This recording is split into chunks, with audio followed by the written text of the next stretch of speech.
to Above Africa, Stories from the Wild. I'm Francois, Fourie, wildlife photographer, professional field guide, and this is where my world of safaris meets storytelling.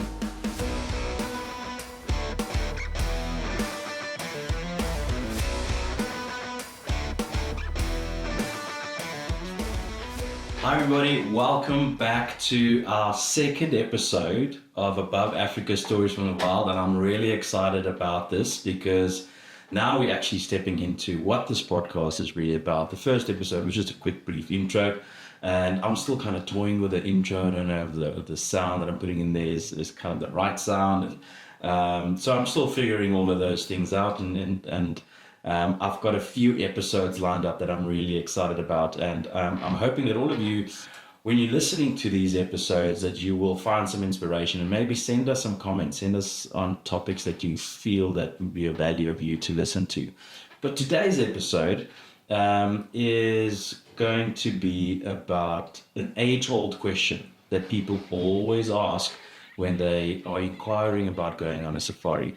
And that question is, when is the best time to go on safari? It's a question, I guess, for a lack of a better way of explaining it, as old as time, because it is a very, very good question, but it's a question that doesn't necessarily have just one answer, because there's a lot of variables that you need to take into account when you go on safari and when you are traveling to specific destinations.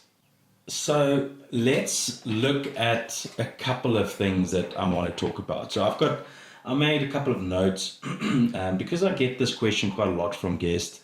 I'm going to break this up into 4 different sections, which I think will add a lot of value to the question, and I think it will help you make a decision.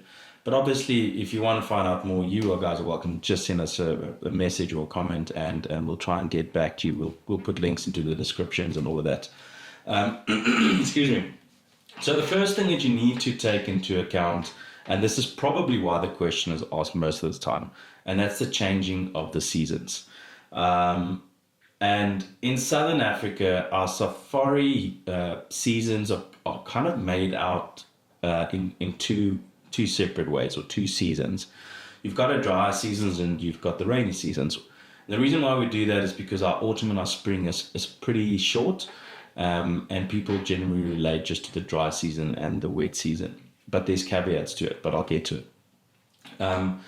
So our dry season usually runs from kind of April all the way through to the beginning of October, maybe even a little bit into October. That's generally when the rain is gone. In April, you'll start, even March, the rain will start to dissipate, the temperatures will start to change. It will come a lot more milder, cooler in the mornings, milder in the midday, and that will kind of exponentially become more so during the course of the winter months, which is from around May, June, July, and then into August. Now, the good thing about that time of the year is obviously you very rarely will have the chance of rain. The odd occasion that the rain there might be like a winter's rain coming through. It's very rare to see. And I'm talking specifically Southern Africa now. And then what's nice about the dry winter months, obviously the really mild temperatures, the vegetation is quite sparse. And I'm saying lack of water because it doesn't mean there's no water, means that animals tend to move to certain areas a little bit more often because the game is concentrated in areas where there is water. So if you go to destinations like the Sabi Sand as an example, where you've got these 2 major river systems called the Sand and the Sabi River. The Sabi River is a perennial river that runs year round. The Sand River does dry up in certain sections, but there's sufficient amount of water, so game generally congregates around those areas. So that is a couple of the important things to think about of the dry season. It's nice, mild, cool temperatures, although if you are accustomed to heat back home, it does get fairly cold in Southern Africa in certain areas. There are certain destinations where you will get to 0 degrees Celsius, sometimes even slightly below that with the wind chill factor. So you're talking about like 32 degrees Fahrenheit. So it can get quite chilly. But what's nice about that is that the lodges are usually quite equipped, and they'll give you a nice warm water bottle and a blanket to put over your lap. And then usually by like 7, 8 o'clock in the morning, it's very mild. The temperatures are really, really nice. The maximum, it can sometimes get to the extremes in winter. In certain parts of Southern Africa, you'll have like odd days where you'll get to like 28, 30 degrees Celsius. It's not common. Usually it's around 26, 25, 26 in our winter months or our dry seasons. But it's two extremes, right? You're going from 0 to 25, which is quite a big gap between the two. And then you go into October month. And now, historically, October month is kind of when the first rain starts. Usually not a lot, just a little bit of good rain, which is amazing. Now, I personally, like our spring is very short. It's like September into October. And I love that period. That period of like end of August, September, October. It's like just one of my favorite times of the year. But from October onwards, then it's obviously the rainy season. But the rainy season is relevant. You must remember that the rainy season doesn't mean that it rains every single day. I think it's just you need to be conscious that if you do travel in those months from October all the way through to February, maybe a little bit into March, there's the risk of rain during your stay. Doesn't mean that it's going to rain the whole time. It might not even rain at all. But that is our rainy season. What you also need to take into account within our summer months, when it is the rainy season, as the wet season or our summer progresses, the vegetation starts to change. Now, it's two sides of the fence. That's the best way I can say it. As a photographer, it's beautiful. Like you've got these amazing contrasting colors, these deep greens, very vivid, beautiful midtones. So it makes for beautiful photography. It does become a bit dense, and that does make it a little bit tricky for game viewing at times, because you just can't see that far into the vegetation, into the bush. So that is a little bit tricky. There are obviously destinations where you can off-road. Some destinations do, some destinations don't. So it's very important that you do understand that. That's a car going outside. Probably picked up by the mic. But it's very important that you do understand that concept of off-roading and the ability to go off-road. It's obviously within reason. You're not just going to go and drive over every single tree. But that, like if you are traveling in the summer, that is something to really take into account. It is a destination where off-roading is possible within reason, because then if something does go off the road, you can still follow it and get a decent view of it. So that is something really important to think of. Another thing about the rainy season that's amazing is that around November, December, a lot of the animals, and by this I mean like the antelope, like impala and the kudu, zebra, those type of animals do give birth. So there's quite a lot of young in southern Africa over that period of time, kind of November, December. Like it's not a given across Africa to have it at that time. However, when you do see a lot of young being born, and again, it's more the herbivores, not really the predators. The predators don't really have a specific season when they give birth. It can happen at any time of the year. Wild dogs and hyena, though, different story. Generally, they will den in the winter months. But when there's a lot of young around, it means that there is more predation around. There's a lot more cover for predators to hunt in, and there's a lot more vulnerable game for them to hunt with the youngsters that are around. So that is something to think about. Again, seeing a hunt is incredibly rare on safari. There's a lot of luck involved with it. It's being at the right place at the right time. So it's not a given, but just taking in those factors and considerations, there is a high likelihood to do it. Now, when I mentioned earlier, I mentioned that it's not the same in Africa wherever you go. So a simple example to give you is like if you think about East Africa, the migration, if you want to, if you want to see a lot of young animals, you would try and go for the calving season, which is which you can see in a place called Ndutu, which is not far from the Ngorongoro Crater in Tanzania and the Serengeti. That February month is like peak calving season. And what happens then is, you can imagine, you have tens of thousands, if not more, hundreds of thousands of wildebeest, zebra, topi, Thompson. All of those animals give birth at some point in time. And what then happens there is very, very high predation in those specific areas. But that is very time specific. Those areas can become quite busy, like depending on where you go in the Serengeti. But it's an amazing experience. We're actually going there in February. So, and I think there's still a couple of spaces left. So if you're interested, send us a message. We'll put a link in the description to that safari. But it's a really amazing, amazing place. So, like I mentioned, there's really two seasons, the dry season and the wet season, our winter, summer. Our autumn and our spring is very, very short, but it is beautiful times of the year. Autumn is really nice, but spring for me is one of my favorite times, that kind of August, September, going into October. The temperatures are still mild. There's not really a lot of chance of rain. It's still a little bit crisp in the mornings. The vegetation is a little bit more open, but there's some greenery coming through. So it's a really, really nice time of the year. If you go to places like Mana Pools in Zimbabwe, like if you go to that latter part of the season, like September, October, it does get a little bit warm up there over that time.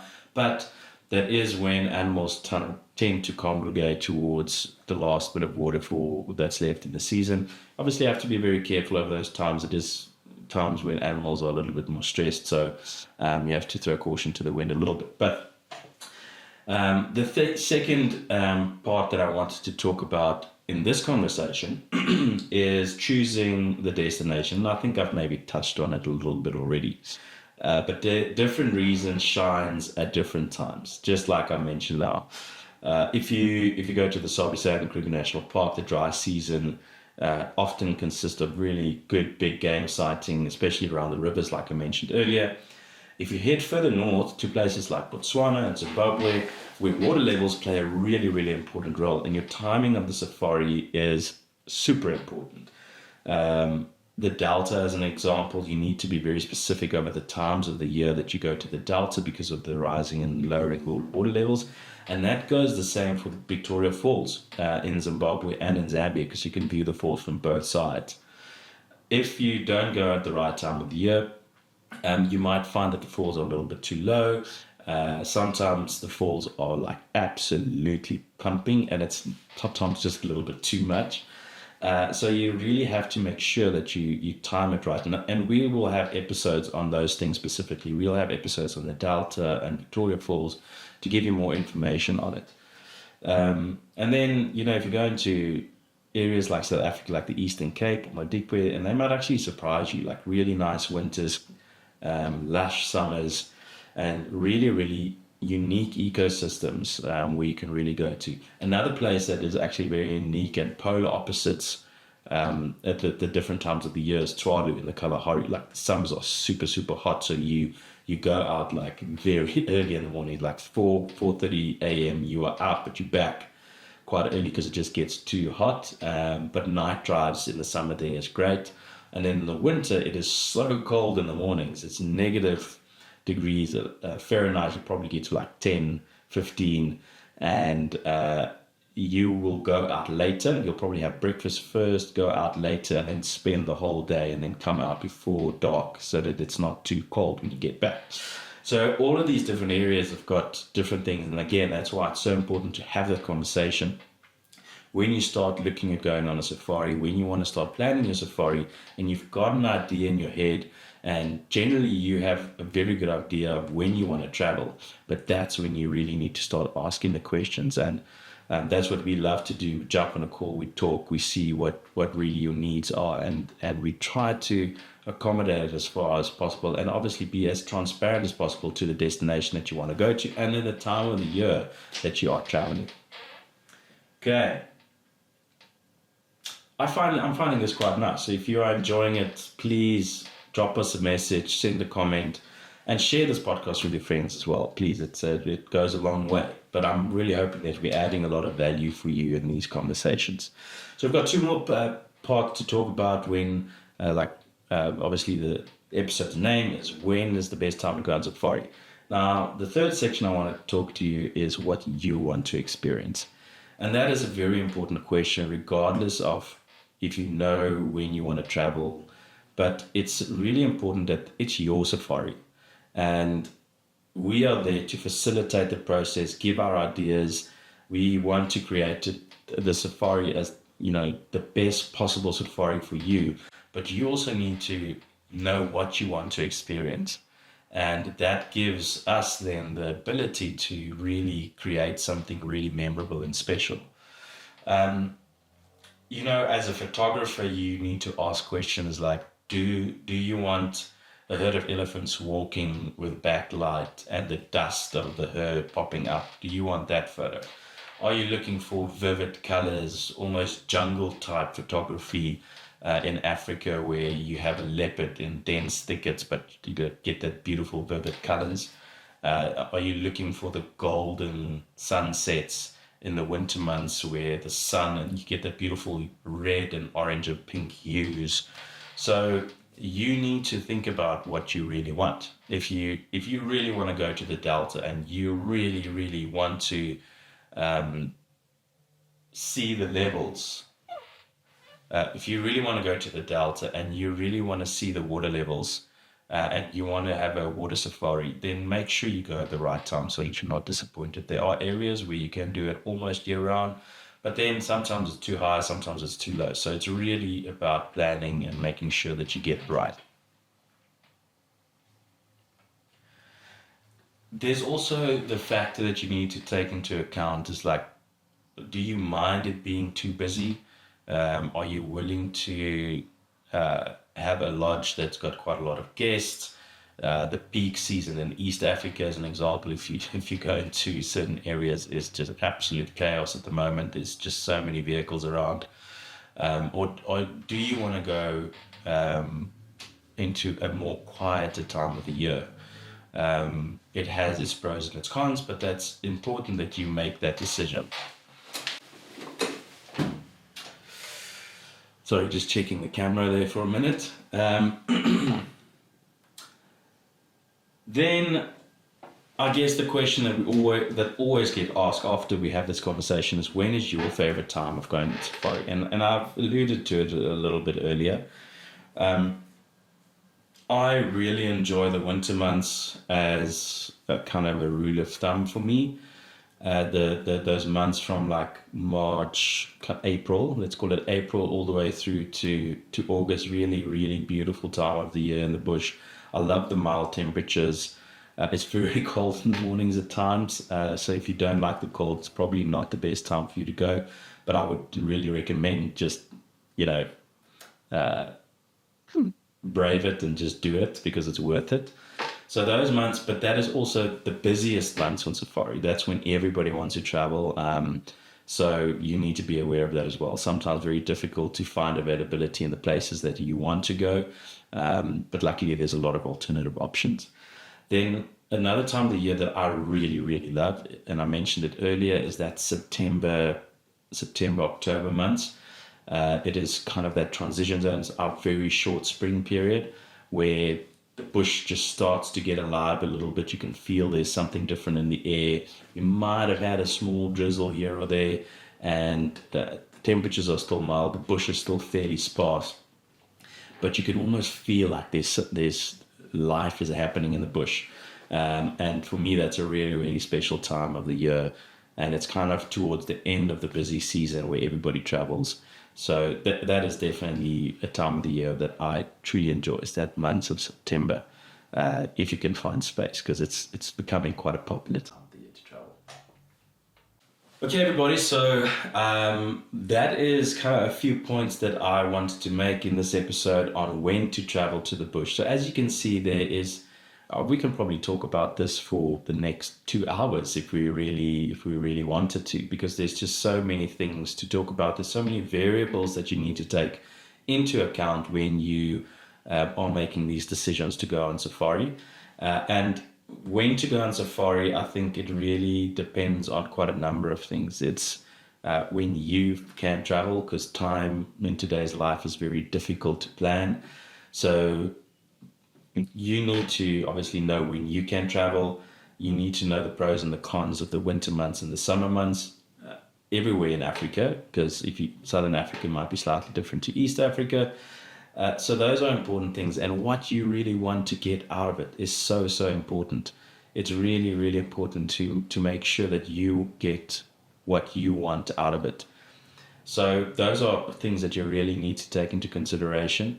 But we're going to have multiple episodes on destinations, and we'll talk about destinations and why and when we choose to go to those destinations. And I think there's a lot of value that's going to come from these conversations that we had. We'll probably have some guests jump onto the podcast as well. These are just the first few episodes of stories that I thought would be a great way to kick the podcast off. And hopefully it keeps you busy. I know I love listening to podcasts. When I'm on the road, I drive quite a lot, especially if we have safaris. In South Africa, I tend to drive quite a lot, so I just love a podcast. And if it's something of value, you can find me for the next hour or 2 hours just listening to somebody talk about something of value. So thank you for listening, everybody. I really appreciate it. This is Above Africa Stories from the Wild. I've really enjoyed today's episode. Make sure to subscribe, share it with your friends. If you're dreaming of Africa and you want to follow along, go and check me out on Instagram, Fourie Safaris. Keep subscribed to the podcast. There's a lot more stories coming your way. Thank you so much for listening. Thank you so much for being part of it. And let us know in the comments if there's anything else you want us to talk about. And I'm sure this podcast is going to evolve and change, but the idea of it is to bring valuable information of a safari in Africa to you, and some great stories and some laughs along the way. So until next time, I'm Francois, and we will see you out in the field. Cheers, everyone.